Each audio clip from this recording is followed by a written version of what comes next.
Not every song in the world of wolves ends in death. Some survive the winter. Some return at dawn, wearing the smile of the person you love. This is the poem based on a song of ice and fire for my Yong. In the dawn, returned wearing your smile, written by Jess Pacampara. If this tale stirred something in you, a memory, a dream, or a truth, our Ko-fi, Amazon, and Patreon links are in the description. Support helps us keep writing for you and the ones you hold dear. I love the maid, as sweet as summer once, with salt light tangled in her hair. But seasons teach the heart to wander on, and not all warmth is meant to stay there. I love the maid, as wise as autumn rain, leaves burning slow beneath her feet. She taught me how to let things end with grace, and how loss can still be bittersweet. I love the maid as fresh as early spring.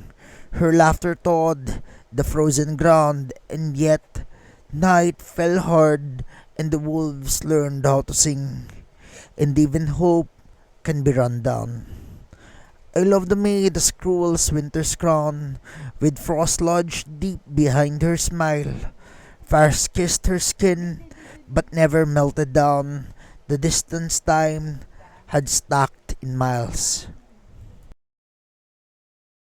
So then I carried love like a broken song, half remembered and half afraid, until the sky leaned low and proved me wrong, and dawn remembered how I prayed.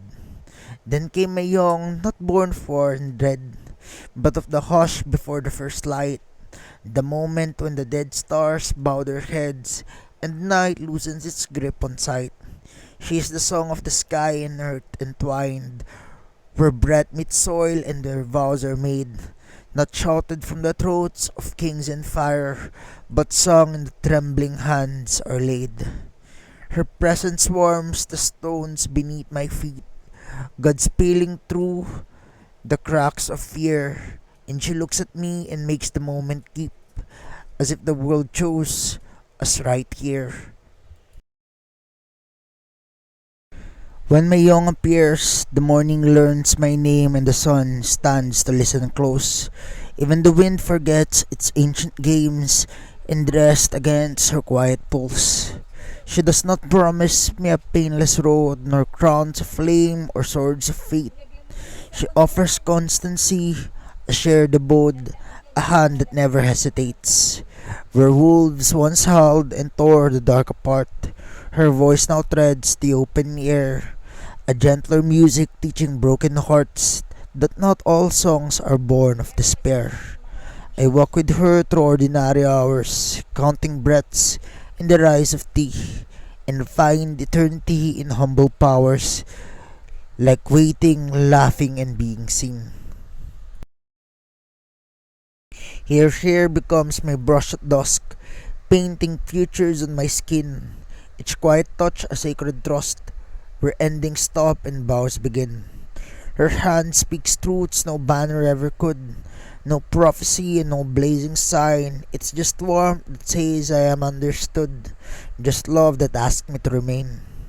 And if winter dares return with iron breath, if old nights circle back again, I know the shape of dawn beyond the threat, and I've learned the way back home by then. For Yong, it is not the fire that leaves you scarred, nor light that blinds the ones who kneel. She is the sun that teaches shadows how to soften, fade, and finally heal. No throne awaits us carved in bone and gold. No songs of blood will bear our name, yet the bards will envy stories softly told, where love outlives the taste for fame. I have seen worlds end screaming at the sky, and heard heroes swear they never bend. But I believe in mornings passing by, where two decides to not pretend. So let the wolves sleep and let the echoes fade, and let all broken ages lose their sway. This is the promised dawn the heart once prayed. Not conquest, but the choice to stay. And when my days at last grow dim and slow, let this be what the silence learns. My young was the sky, and the earth, and the song in my home, the son of love, and the art of return. Each day, I write and create for my beloved Yong soon, the sun who lights up my every verse, every tale, every quiet thought I dare to share. If her warmth reached you through these words, please like, share, and subscribe. Let's keep stories that shine.